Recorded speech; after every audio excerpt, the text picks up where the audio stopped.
Me and my sister Akila and Kayla.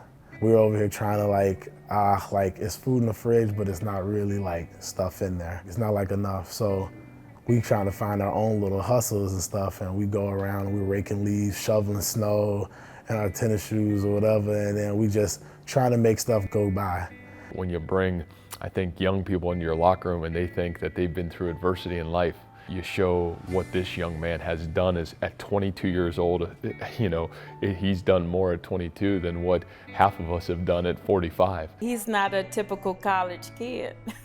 He's like the old man version.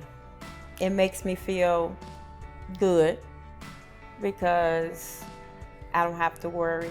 Like if something happened, you know, I know I have somebody strong to take over what I was doing. She's sick. She ends up having kidney failure, and she's out of the house from time to time from like a week or two or something like that. That was really hard for me at first. My mother being sick and her not being at home, and I hate hospitals. So going to see her and she's got all these tubes and tape around her, like messed with me a little bit. But my mom, she's my everything. I remember I was sitting there and she had said something like, "Oh, stop being a punk," or something like that, making a joke or making light of something like that. And I remember I just started like laughing, like, cause she was punking me, but it made me feel like, man, seeing her lay like that, and it made me feel like I could fight, like I could do anything. I'll never give up, cause she never gave up. From there on, I never gave up on anything. I have to keep it positive because, you know, I can't change my situation. All I can do is just go with the flow and live day by day. So if I'm staying positive, I don't have time to think about what's negative in my life. So when he went to St. Joe's, he started playing football. Well, it's my first time ever playing football. And I was like, I'm pretty good at it. I think I can do something with it. And so my uncle was like, hey, you know, if you really want to be serious about it, I can help you get to NAS. I know a lot of people. He wasn't happy with losing all the time at St. Joe's. So he went for training and he went to Nazareth. She couldn't really afford NAS. NAS tuition was way different than St. Joe's. I saw the look in her face that it was gonna be a tight stretch. It was gonna be a struggle to keep it. He'd already made me a promise that he wouldn't waste my money, and he did good. I told him I'll support him on whatever he did. So when he wanted to go to Nazareth, we made it happen. I'm scared to ask my mom for money. I know she doesn't have money to send me, you know, to get on. I'm trying to figure out bus schedules and stuff like that. Then I got to figure out carpooling, and I have to start getting up early, and I'm doing all these types of things and trying to figure it all out to give her less of a stress to worry about me, because she has her own things going on. I'm trying to like be an adult and try to figure it on my own. It was hard. It was really hard. He is a grown man in a young man's body. You know what I mean? So he's doing grown man things, and he's handling it with a very, very high success. I feel like I really didn't have like a childhood, because I had to grow up so fast. I had to make a choice. Like, I was missing days of school because I'm telling you, the transportation.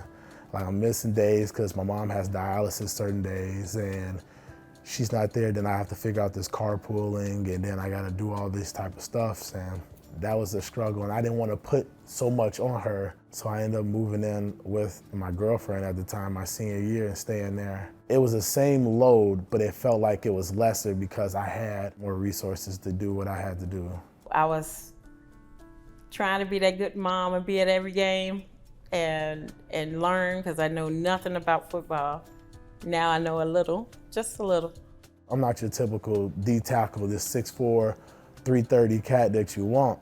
I'm 6 foot, 300. So, and everybody's like, he might not be, he's too short, this too short. And I'm going to every camp in the Midwest. I go to every camp. And everybody's like, they're scared to pull the trigger on me. And I come to Iowa State's big man camp. The big man camp for us in our D-line room, a lot of guys were a part of that big man camp, and it was almost a rite of passage. if you went through that camp and received an offer, it was like, man, you're pretty good. And I put on a show. I put on a good old show for him. He's undersized, you know, the whole deal like that. So he's got this chip on his shoulder that, man, I do belong in this Power 5 football conference, and I can be an outstanding football player in this conference, and he proved that. And same thing happens at the end of it. Campbell comes up, I remember it clear as day, I'm sitting in his chair and I'm sweating the chair out. It's hot, it was the hottest day I felt in the summer. He's talking to me just like the Indiana coach was, and was like, look, we're gonna call you. We're gonna call you next week. We got a few more camps this week. I wanna call you by the end of the week, is that okay? And I'm thinking like, this dude gonna lie to me, he gonna tell me the same thing. But I guess I got up and I was waiting on that phone on Tuesday again, because that's when he ended up calling me the same day, Tuesday. He calls me and tells me, look, we want to offer you. And I said, forget this. This is where I want to go. I felt comfort. He told me he was going to take care of my boy. You know, they showed us around the school, and he just made me feel comfortable. I told Isaiah, I think this is the one. He came and 2 hours of work and proved that he belongs at this level.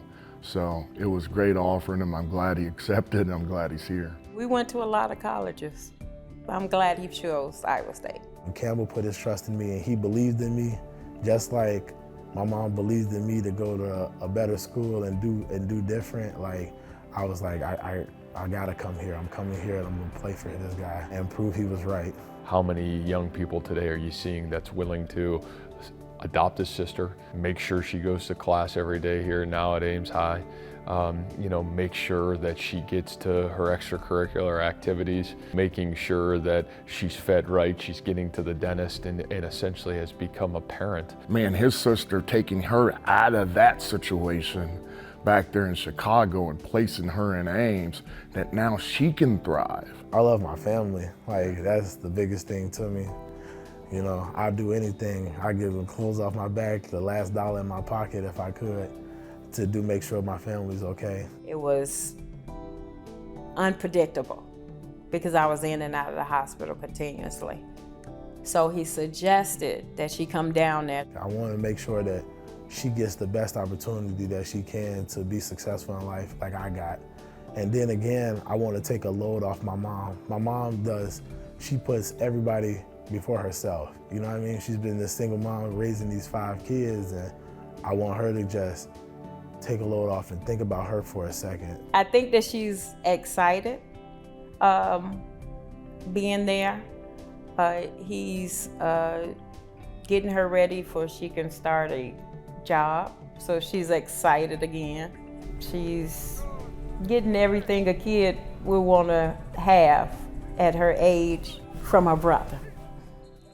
To have a guy like Isaiah, who your father's passed away, you've adopted your sister, your mom is this incredible woman that you continue to have this unbelievable relationship with, and yet you watch him walk in this facility every day with a smile on his face, and he's this incredible teammate to the young guys and the older guys, and he's an awesome guy to coach every day. You won't know really if I'm having a bad day unless I tell you, because tomorrow's not promised. My mom showed me that, like, even on her worst day, you can still make it one of your best days and stuff like that. And I want everybody to feel like how I feel. Like, it doesn't matter what you're going through. Somebody's probably going through something worse. So make today your best day. And that's what I try to go by. He makes you a better man as a coach, and everybody around him. He makes you a better man, and makes me a better father, and I think makes all of us better for who we are. I always try to put a smile on at least one person's face when I walk by. If you know Isaiah Lee, he's probably clocked more hours in this building than anybody. He's here night and day.